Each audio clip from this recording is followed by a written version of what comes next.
엘리사 이야기가 계속 진행되어지고요. 엘리사가 이적을 행하는 또 그의 사역의 어떤 행위들이 계속 소개되고 있습니다. 오늘은 특별히 선지자 공동체에 관한 이야기로부터 좀 출발을 하게 되어지는데, 엘리사의 제자들이 함께 거주하는 장소가 좁다며 그들의 거주지를 요단으로 옮길 것에 대해서 엘리사와 상의를 하고요. 엘리사는 그렇게 하라고 이야기를 합니다. 또 이들이 엘리사도 함께 그들과 동행해 줄 것을 요청하자 이 역시 또 수락하게 되어지죠. 그래서 그들이 이제 요단에 이르러서 나무를 베어서 그들의 거주지를 짓는 과정 가운데 한 사람이 쇠도끼를 물에 빠뜨리게 되어지는 일이 발생합니다.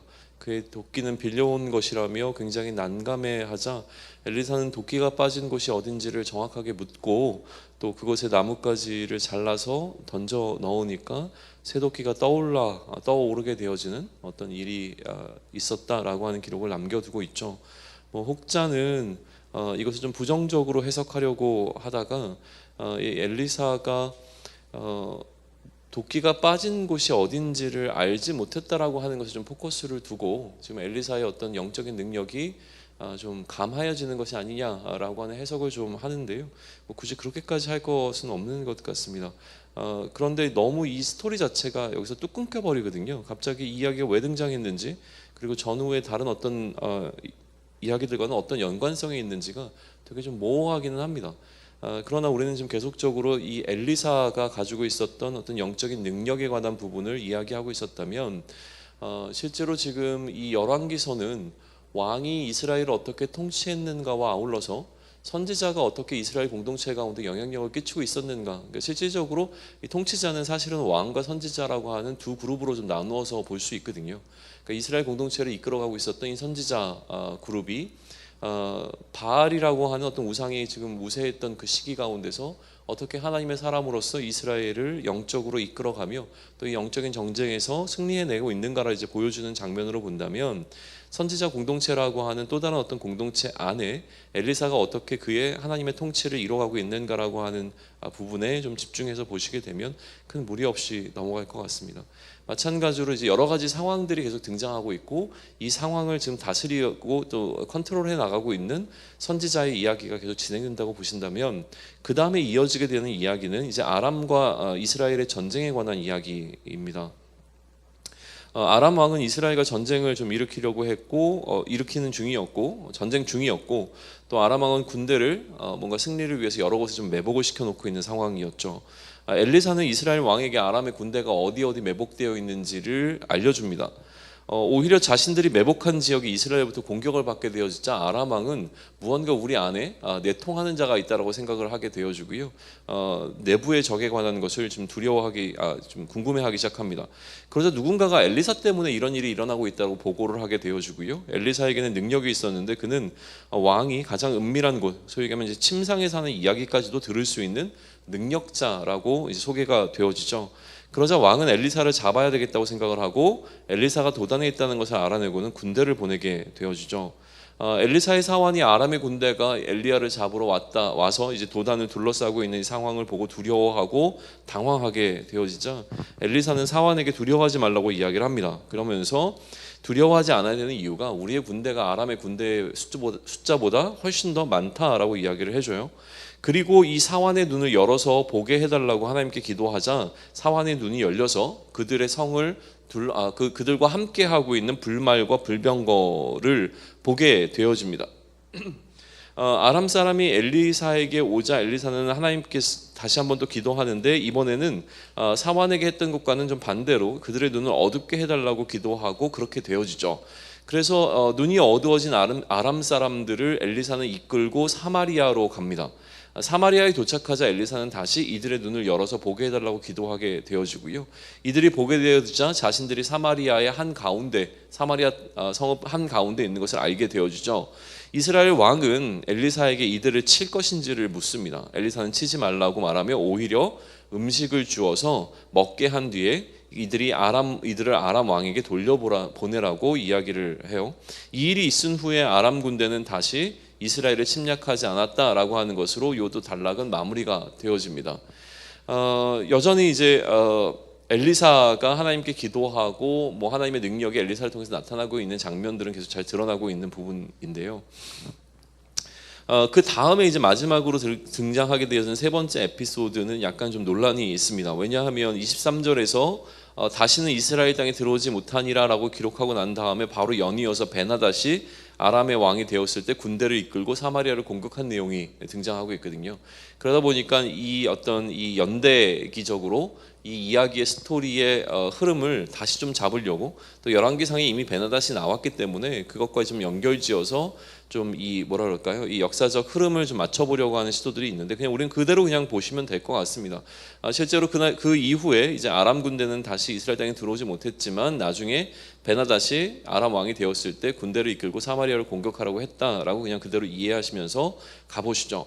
그래서 이 아람 사람이 성을 에워싸서 사마리아 성이 고립되어지게 되어지자 이제 음식을 구할 수 있는 방법, 그러니까 이 성이 고립되어 있을 때 그 안에서 이 경제가 어떻게 파탄나는지는 우리가 이미 잘 알고 있기 때문에 그러한 상황이 지금 오게 된 거죠. 그러한 어떤 어려움에 처해 있었던 이 사마리아 성 안에서 왕이 이제 성벽 위를 지나갈 때 한 여인이 도움을 청합니다, 왕에게. 그러면서 이 여인이 무슨 이야기를 하냐면, 한 여인이 자신에게 와서 서로의 아들을 하루씩 먹자고 제안했다라고 하는 사실을 고하죠.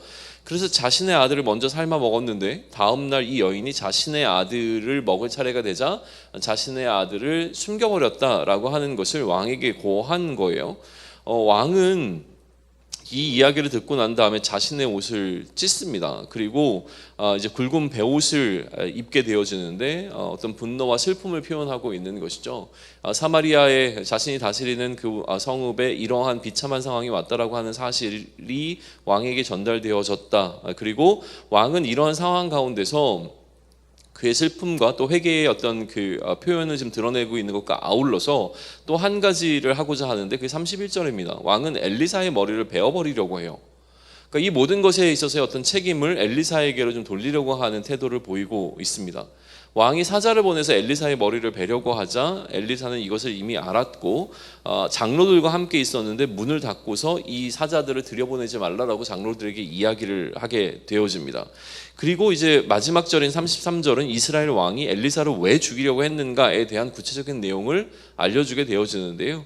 33절을 보시게 되면 이 재앙이 여호와께로부터 나왔으니 어찌 더 여호와를 기다리리요 라고 하는 이 측면에서 지금 하나님을 향한 어떤 신뢰를 통해서 여기까지 왔는데 이 상황이 너무나 비참해지니까 이것에 대해서 이제 하나님을 향한 분노가 하나님의 선지자를 향해서 나타나고 있는 것이다라고 이제 볼 수가 있어요. 이 이야기는 지금 6장에서 마무리되지 아니하고 7장까지 넘어가게 되기 때문에 우리가 7장을 볼 때 여기에 대한 결론을 좀 맺으면 좋을 것 같습니다. 아무튼 지금 오늘 열왕기하 6장에서는 이 엘리사의 이적에 관한 이야기가 계속 이어진다고 보게 되면 여전히 엘리사가 어떠한 능력을 갖고 있었는가가 계속 소개되고 있죠. 쇠도끼 사건을 통하여서도 문제를 해결할 수 있는 능력이 엘리사에게 있다는 것이 보여주고요. 또한 아람 군대의 진영이 어디에 위치하고 있는지를 알 수 있는 어떤 초능력과 같은 것이 엘리사에게 있었고, 또 사람의 눈을 밝히거나 어둡게 할 수 있는 능력이 하나님을 통하여 엘리사에게 주어졌다라고 하는 사실까지도 우리는 보게 되어집니다. 기본적으로 엘리사는 하나님의 선지자로서 어떤 이 공동체에게 필요한 존재라고 하는 사실을 보여준다라고 하는 것이죠. 그럼에도 불구하고 지금 이 하나님의 사람으로서 엘리사가 갖고 있는 능력, 그의 능력으로 인하여서 주변에 있는 많은 사람들이 엘리사를 필요로 했음에도 불구하고 오늘 이야기는 아이러니하게도 어떤 이야기를 담아내고 있냐면 엘리사가 죽음의 위협을 받고 있는 두 가지의 사건을 동시에 기록하고 있다는 것을 우리는 함께 묵상해 보면 좋을 것 같습니다. 그럼에도 불구하고 아람 왕은 엘리사를 죽이려고 했고요. 그럼에도 불구하고 이스라엘 왕은 또 엘리사를 죽이려 하고 있다는 사실입니다. 아람 왕이 엘리사를 죽이려고 하는 것은 한편으로는 이해가 되죠. 그런데 이제 문제는 같은 편이어야 하는 이스라엘 왕이 선지자에게 이처럼 적대적인 태도를 보이고 있는 부분에 우리는 조금 더 주목해서 묵상해 보시면 좋을 것 같습니다. 죽이겠다는 사리를 보일 때 이러한 장면은 사실은 굉장히 부자연스러울 수밖에 없거든요. 같은 편이니까 더욱 그렇습니다. 그럼에도 이스라엘 왕은 왜 엘리사를 죽이려 했는가라고 하는 질문을 던질 때에 자신에게 유익이 될 때 찾고 자신에게 유익이 되지 않을 때 죽이려고 하는 이런 어떤 기본적인 태도에 대해서 우리는 발견할 수가 있을 겁니다. 그러니 두 측면에서 오늘 이 상황을 묵상해 보시면 좋을 것 같습니다. 첫 번째는 선지자의 입장에서 지금 벌어지고 있는 상황들을 묵상할 때 우리가 발견하게 되는 메시지들이 있을 겁니다.